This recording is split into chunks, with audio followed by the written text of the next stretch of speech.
Hello friends, welcome to our YouTube channel. In this video I'm talking about how you can enable bubbles notification in your OnePlus smartphone. Before watching this video, if you have not subscribed to our YouTube channel, then subscribe to it and like our video. So let's start friends.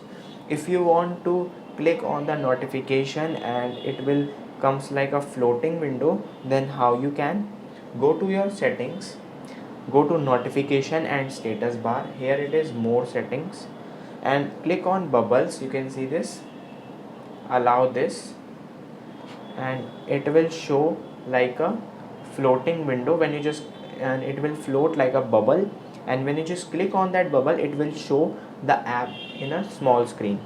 I hope you like this video. If you like this video, then subscribe to our YouTube channel for more helpful tips and tricks videos. See you next time.